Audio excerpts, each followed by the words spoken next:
Hello students, welcome to Biology World. I am Priyanka Shoran. As you all know that we have started the first chapter of 11th class, that is the living world, and we have covered about the defining features of living organism. Today we will study about biodiversity, taxonomy, systematic and nomenclature. So let's start. First of all, what is biodiversity? Bio means living and diversity means variation. Bio का मतलब क्या है? Living. Bio is from the word bios. ठीक है, और bios का मतलब है living and diversity that is diverse variation.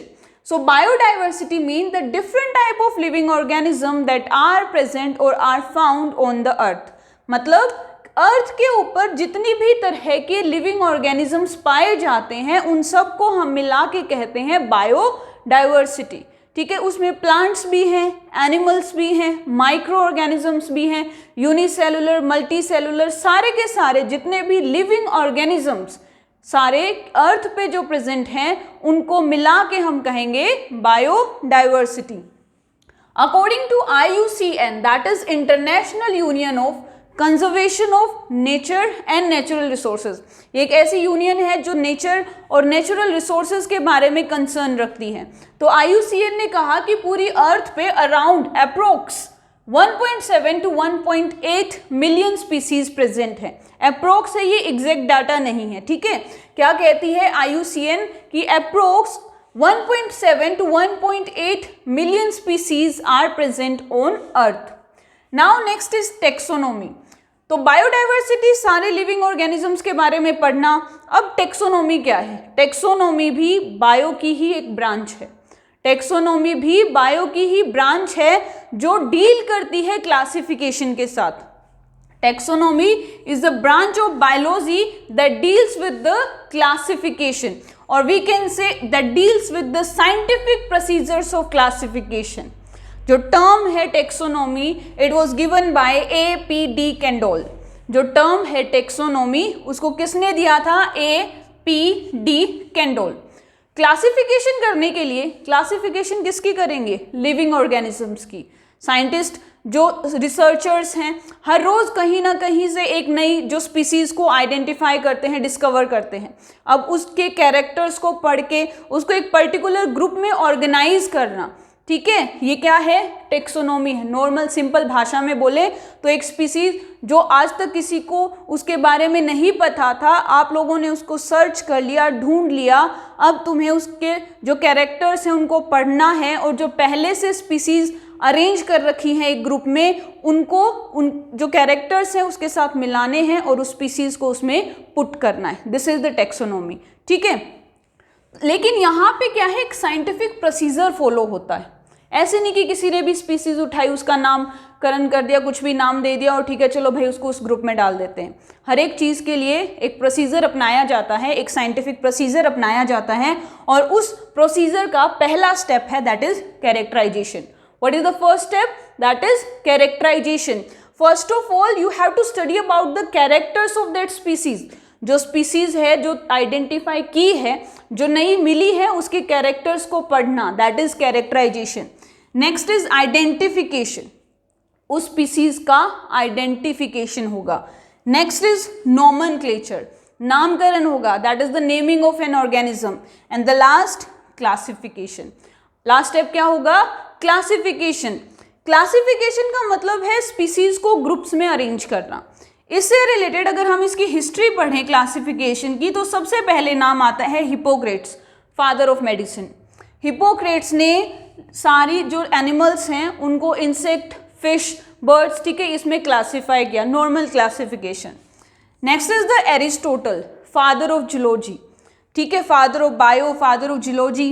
इन्होंने एनिमल्स को RBC के बेसिस पे कि RBC प्रेजेंट है या RBC एब्सेंट है, ठीक है, RBC प्रेजेंट है या RBC एब्सेंट है, एनिमल्स को क्लासिफाई किया. और इन्होंने बुक लिखी, ठीक है, दैट इज हिस्टोरिया एनिमेलियम. एरिस्टोटल ने एक बुक लिखी थी हिस्टोरिया एनिमेलियम, और इस बुक में एनिमल्स को उनकी RBC की प्रेजेंस और एब्सेंस पे क्लासिफाई किया. Next is Theophrastus, father of botany. इन्होंने भी प्लांट्स की क्लासिफिकेशन की and he had written a book that is Historia Plantarum. ठीक है, सिंपल सा है, हिस्टोरी मतलब Historia history and Plantarum that is plants, so Historia Plantarum. John Ray, इन्होंने भी क्लासिफिकेशन के लिए जो एनिमल्स और प्लांट्स की क्लासिफिकेशन के लिए बुक लिखी थी that is Historia Generalis Plantarum. ठीक है, बस बीच में नाम आ गया Generalis, Historia Generalis Plantarum. And the last that is Carolus Linnaeus. Carolus Linnaeus ने 3 बुक लिखी थी, अभी उनके बारे में हम डिस्कस नहीं करेंगे बिकॉज कार्लस लिनियस का नाम आता है नोमेनक्लेचर से, तो नोमेनक्लेचर पढ़ेंगे। और कार्लस लिनियस ने, कार्ल वॉन लिनियस या कैरोलस लिनियस, इन्होंने 3 बुक्स को लिखा था, उन 3 बुक्स को हम लोग बाइनोमियल नोमेनक्लेचर में स्टडी करेंगे। नेक्स्ट इज सिस्टमैटिक्स, जो नेक्स्ट है दैट इज सिस्टमैटिक्स। कई बार बच्चे कंफ्यूज हो जाते हैं कि सिस्टमैटिक्स और टेक्सोनोमी, बहुत सारी बुक्स में क्या है डिफरेंट डेफिनेशंस गिवन है। टेक्सोनोमी की और सिस्टमैटिक्स की हर एक बुक में अलग से एक डेफिनेशन गिवन है। सिस्टमैटिक्स क्या है, टेक्सोनोमी की ब्रॉड टर्म है। टेक्सोनोमी एक नैरो टर्म है और सिस्टमैटिक्स एक ब्रॉड टर्म है। सिस्टमैटिक भी बायो की ब्रांच है, इसमें भी क्लासिफिकेशन होती है, लेकिन यहाँ पे क्लासिफिकेशन के साथ फाइलोजेनी को ऐड कर दिया जाता है। Phylogeny that is the study of evolutionary history, भाई किसका ओरिजिन कहाँ से हुआ है। लाइक हमें पता है कि ह्यूमंस है, जो ह्यूमंस हैं वो किससे ओरिजिनेट हुए हैं, मंकी से, एप से। तो कैसे पता चला, उसके इवोल्यूशन को स्टडी करके, उसकी इवोल्यूशनरी हिस्ट्री को स्टडी किया। तो वैसे ही अगर टेक्सोनोमी के साथ फाइलोजेनी को ऐड कर दिया जाए तो वो कहलाएगा सिस्टमैटिक। सिस्टमैटिक टर्म को सबसे पहले कार्लस लिनियस ने यूज किया था, दैट इज सिस्टमा, और सिस्टमा का मतलब है अरेंजमेंट। सिस्टमा का मतलब क्या है, अरेंजमेंट, और इसीलिए नाम पड़ा systematics. Next is nomenclature. Nomenclature, naming of an organism. घर में छोटा बच्चा पैदा होता है तो क्या करते हैं, उसको पहले उसके कैरेक्टर्स मैच करते हैं, अरे ये तो इसकी शक्ल पापा जैसी है, ठीक है, इसके कुछ फीचर्स मम्मी जैसे हैं। तो हम लोग भी जो बायोलॉजिस्ट हैं, जब उनको कोई स्पीसीज मिलती है तो उसके कैरेक्टर्स को मैच करते हैं और लास्ट में क्या होता है, नामकरण। फिर यहाँ पर भी सेम वैसे ही है, लास्ट में क्या होगा, नोमेनक्लेचर। ठीक है, so that is naming of an organism is known as nomenclature. अब यहाँ पर जो नाम यूज किया जाता है वो कैसा होना चाहिए, सिंपल होना चाहिए, स्टेबल होना चाहिए। ये नहीं कि आज कुछ नाम रख दिया, कल कुछ रख दिया, फिर वो कोई और आया उसने कुछ और रख दिया, ऐसे नहीं होता। अगर हम लोग ऑर्गेनिज्म का नेमिंग कर रहे हैं then it should be simple, stable, it should be scientific, it should be internationally accepted. ये नहीं कि हरियाणा में इसको कुछ और कह रहे हैं, पंजाब में कुछ और कह रहे हैं, आउट ऑफ इंडिया कुछ और कह रहे हैं, ऐसा नहीं होगा। ठीक है, जो नाम दिया जाएगा it should be scientific and it should be internationally accepted. अब जो डिफरेंट लाइक प्लांट्स हैं, एनिमल्स हैं, ठीक है, कल्टिवेटेड प्लांट्स हैं, वायरस है, बैक्टीरिया है, उनके नेमिंग के लिए अब एक ही अगर ग्रुप होगा तो बहुत कंफ्यूजन हो जाएगी, इसीलिए अलग अलग काउंसिल्स बना रखी हैं। First is the ICBN, that is international code for botanical nomenclature. ICBN deals with the naming of plants. Botany आ गई ना, botany that is the study of plants, so ICBN that is International Code of Botanical Nomenclature and it deals with the naming of plants।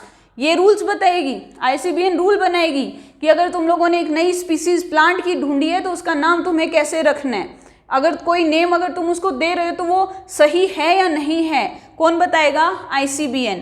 Next is ICZN, that is international code of geological nomenclature, it deals with the naming of animals. ICNB, अब बच्चे confuse हो जाते हैं, ICBN और ICN, ठीक है, ICNB लिखा हुआ है, सोचेंगे अरे वो तो गलती से मिस्टेक हो गई होगी प्रिंटिंग में और ICBN को ICNB लिख दिया। नहीं, ये अलग है, ये बैक्टीरिया की नोमेनक्लेचर को डील करती है, that is international code of bacterial nomenclature. ICNCP, international code of nomenclature of cultivated plants. ठीक है, जो कल्टिवेटेड प्लांट्स हैं उनके नोमेनक्लेचर के लिए कौन रूल डिसाइड करेगा, ICNCP। Next is ICVCN, that is international code of virus classification and nomenclature. Virus का अपना अलग है, ठीक है, उसका क्या है कि ना तो वो लिविंग है ना नॉन लिविंग है, उसमें दोनों कैरेक्टर्स हैं, इसीलिए वो अपना काउंसिल भी अलग ही रखता है, that is ICVCN। So that's it for today's. जो नेक्स्ट वीडियो होगी उसमें हम लोग डिटेल से जो बाइनोमियल नोमेनक्लेचर है, ट्राइनोमियल नोमेनक्लेचर है, उसको डिस्कस करेंगे। If you like my video then please share my channel and subscribe it. Thank you.